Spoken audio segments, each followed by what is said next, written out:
जय हिंद दोस्तों, स्वागत है आप सभी का जीएस की पाठशाला में। दोस्तों ये यूपीपीसीएस से रिलेटेड मेंस से रिलेटेड सीरीज़ चल रही थी, ठीक है। उसका ये 13वां वीडियो है।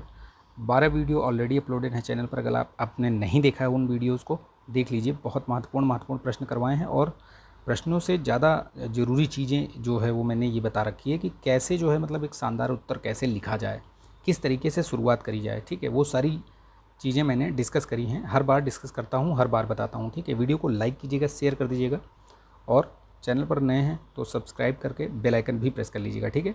देखिए आप लोग, ये जो समय है ना, इस समय चूँकि जिन छात्रों का प्री क्लियर हो गया है, मेंस के लिए तैयारी कर रहे हैं, उनके लिए भी बेहतरीन मौका है। बढ़िया से तैयारी कीजिए, प्रैक्टिस कीजिए, पढ़िए, टॉपिक पढ़िए, सिलेबस देखिए, टॉपिक पढ़िए और उस पर आंसर राइटिंग कीजिए, ठीक है।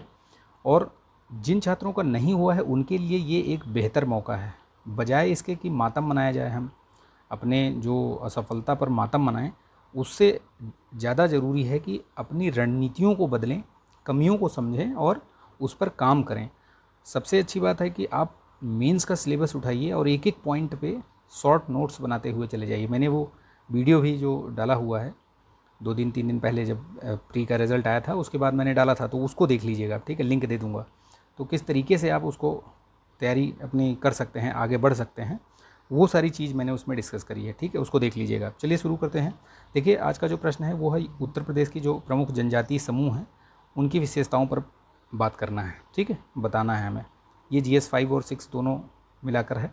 तो ये अभी तो फ़िलहाल GS 5 ही है, आगे हम जो है चलेंगे तो GS 6 के भी प्रश्न जो है करवाऊँगा मैं इसमें, ठीक है। चलिए देखिए, मैं पहले भी बता चुका हूँ, अभी भी बता रहा हूँ कि ये जो मॉडल आंसर है ये कतई मतलब सही उत्तर नहीं है। जस्ट ये आपको समझाने के लिए, एक बेस तैयार करने के लिए, एक मतलब आधार रेखा देने के लिए आपको, कि किस तरीके से मतलब आधारभूत ढांचा जिसको कह सकते हैं, ठीक है, वो खांचा बनाने के लिए मैंने ये चीज़ आपको बताया है। आप इसमें और अच्छे से लिख सकते हैं और बेहतर तरीके से लिख सकते हैं, ठीक है। अगर आपके पास और फैक्ट्स है और डेटा है, वो सारी चीज़ें आप इसमें इन्वॉल्व कर सकते हैं, ठीक है, और चीज़ें इसमें डाल सकते हैं, बेहतर कर सकते हैं। तो देखिए किसी भी प्रश्न को मैं पहले भी बताया हूँ, अभी भी बता रहा हूँ आपको, पहले उसको ध्यान से पढ़िए। उसमें 2 चीज़ तो स्पेशली देखिए कि कितने पार्ट में पूछा है प्रश्न, ठीक है, पार्ट कितने हैं प्रश्न के, 1 या 2 जो भी हो, ठीक है। फिर उसमें देखिए कि मैप बनाने की संभावना है क्या, ठीक है। तो मैप बनाने की संभावना हो तो उसको भी ध्यान में रखिए, मैप भी बना दीजिए। जैसे इसमें पूछा है कि उत्तर प्रदेश की प्रमुख जनजातीय समुदायों की विशेषता पर प्रकाश डालिए, तो इसमें अब पढ़ा तो एक ही उसमें दिया है, पार्ट तो एक ही है इसमें, प्रमुख जनजातीय समूह।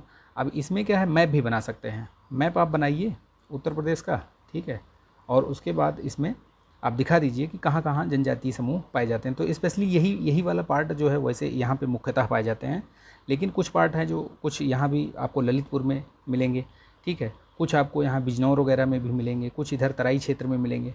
तो इस तरीके से आप उसको मैप में थोड़ा सा आप प्रमुख सभी तो नहीं दर्शा सकते, लेकिन हाँ ये है कि 5, 6, 8, 10 जो भी आपको याद आ रहे हों कि यहाँ यहाँ मिलते हैं, कि गोरखपुर में कौन सा मिलता है, बलिया में कौन से मिलते हैं, ठीक है। इनका एक क्षेत्र जो है वो बना के रख लीजिए आप। यूपी में मैप बनाइए, उसमें आप लिख लीजिए जो ये ज़िले वाला वो आता है मैप, यूपी का ज़िले पॉलिटिकल वाला, ठीक है, उसको लीजिएगा ब्लैंक।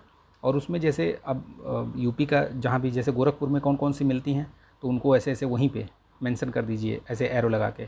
फिर यहाँ पे बिजनौर में कौन कौन सी मिलती हैं, तो माहीगीर हो गया और बुक्सा हो गई, ठीक है। फिर आपका सोनभद्र में कौन कौन सी मिलती हैं वो बता दिया।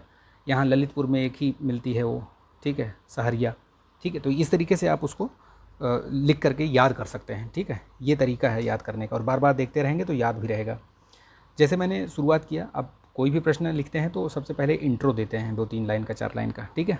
फिर उसके बाद मेन बॉडी, अगर मेन बॉडी में एक ही पार्ट है तो एक ही पार्ट में, अगर दो है तो 2 में लिखेंगे, ठीक है। जितने पार्ट होंगे उतने पार्ट में बताएंगे हेडिंग डाल के। तो अभी इसमें एक ही पार्ट पूछा है तो मैंने इंट्रो में दे दिया कि भाई 2011 की जो जनगणना है उसके अनुसार जो यूपी में सिर्फ 0.60% ही है, कुल जो जनसंख्या है उसकी इतनी ही जनजातियाँ रहती हैं, ठीक है, निवास करती हैं। सर्वाधिक जो जनजातियाँ हैं वो सोनभद्र में पाई जाती हैं, ठीक, याद रखिएगा।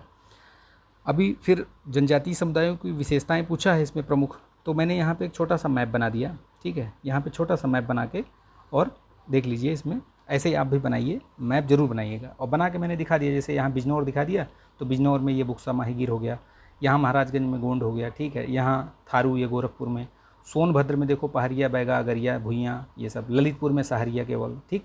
इस तरीके से आप और भी दिखा सकते हैं, थोड़ा सा बड़ा बना के, मैंने थोड़ा ज़्यादा छोटा कर दिया, आप थोड़ा इसको बड़ा बनाइएगा और भी जो जनजातियाँ हैं और जनजातीय जो समूह हैं उनको दिखा दीजिएगा, ठीक है।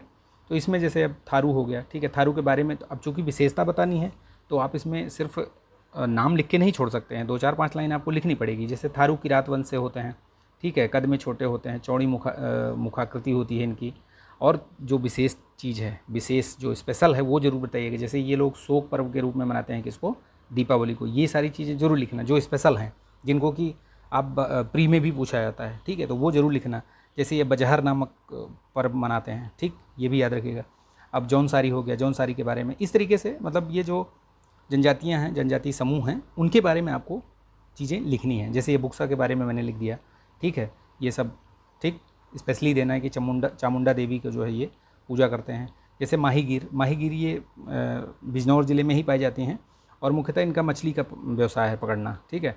और ये मुस्लिम जनजाति हैं, ये एक ही जनजाति है, ये जो मुस्लिम जनजाति है, ठीक है, माहीगीर, याद रखिएगा। ये खरवार के बारे में बता सकते हैं आप, खरवार जो सोनभद्र, देवरिया, बलिया, ये आदि ज़िलों में पाई जाती हैं। ज़िलों का नाम भी लिख सकते हैं आप, ठीक है, कहाँ कहाँ पाई जाती हैं, तो और बेहतर हो जाएगा उत्तर आपका। मूल निवास इनका पलामू, झारखंड है, खरवार का। कर्मा जो है ना, लोक नृत्य कर्मा, ये पूछा गया है, प्री में भी पूछा गया है कि कर्मा जो है वो आपका खरवार जनजातियों का है, ठीक। तो इस तरीके से आप बता सकते हैं। देखिए इसमें मैंने एक चीज़ कम लिखी है, ठीक है, लिखा है, ये पूछा तो विशेषताएं ही हैं, लेकिन इनकी समस्याओं के बारे में थोड़ा सा मैंने लिखा यहाँ पे, ठीक है। जैसे ये लिखा कि भाई ये जनजातीय समूह हैं तो इनमें भुइयाँ, चेरो, ये सब और भी पाए जाते हैं। इसके अलावा इनके सामने कुछ भाई चुनौतियाँ भी हैं, कोई भी समुदाय होगा तो उनके सामने कुछ ना कुछ चुनौतियाँ ज़रूर हैं। और जनजातीय जो निर्जातीय समूह हैं उनके समक्ष तो अनेक प्रकार की चुनौतियाँ पाई जाती हैं। जैसे कि अब उनमें साक्षरता कमी होती है, ठीक है, ऋणों के जाल में वो फंसे होते हैं बेचारे, ठीक, स्वास्थ्य सेवाएं नहीं होती हैं, नक्सलवाद की अलग से समस्या है, ठीक है। ये जो आपके सोनभद्र और ये मिर्ज़ापुर चंदौली वाला जो इलाका है, यहाँ पे नक्सलवाद का बहुत प्रभाव रहता है, ठीक है। अभी तो खैर कम हो गया है, लेकिन मानते हैं कि अभी भी है, ठीक है। जो आईबी इंटेलिजेंस वगैरह हैं ये अभी भी मानते हैं कि एक्टिव हैं ये लोग, ठीक। तो ये याद रखिएगा। तो यहाँ पे मैंने जो कमियाँ दिखाई, उसके बाद कुछ सरकारी प्रयासों के नाम लिखने हैं, ठीक है, सरकारी प्रयासों के नाम देने हैं आपको, जिनको जो आप पता हो। जैसे शिक्षा के लिए आप बालिका विद्यालय बनाए गए हैं जो, ठीक है, कस्तूरबा गांधी बालिका विद्यालय हो गया, और जो अन्य जो बताए गए हैं ना, कोई भी योजना है जो ये एकीकृत ग्रामीण विकास योजना है ना, इस तरीके से जितनी योजनाएं आपको याद आ जाएं वो आपको लिखना है यहाँ पे। सरकारी प्रयास, यहाँ पे एक हेडिंग डाल दीजिए, सरकारी प्रयास, ठीक है। और उस सरकारी प्रयास को आप यहाँ पे मतलब आप दिखा देंगे तो वो आपका नंबर बढ़ जाएगा, ठीक है। मतलब लगेगा कि हाँ छात्र को जो है ये तो पता है कि हाँ ये समस्याएं हैं, और ये भी पता है कि उसको मतलब सरकारी प्रयासों के बारे में भी पता है, ठीक है। तो इसीलिए मैं बोल रहा हूँ कि इसको ज़रूर लिखिएगा। इसमें मैंने नहीं लिखा, ये मेरी गलती थी, भूल थी, ठीक। तो ये लिख दीजिएगा आप, ठीक है। शिक्षा के लिए बता दिया मैंने, जैसे राजकीय आश्रम पद्धति स्कूल भी है एक, ठीक, ये भी याद रखिएगा। एकीकृत ग्रामीण विकास योजना, एकलव्य स्कूल है ना, ये सारी चीज़ें। जैसे स्थानीय निकायों द्वारा यहाँ पे सशक्तिकरण करना, ठीक। और जो मुख्यमंत्री स्वास्थ्य योजना है ये, आयुष्मान भारत, और नक्सलवाद से जो पीड़ित समस्या है उसके लिए आप चंदौली मॉडल बता सकते हैं, ठीक है।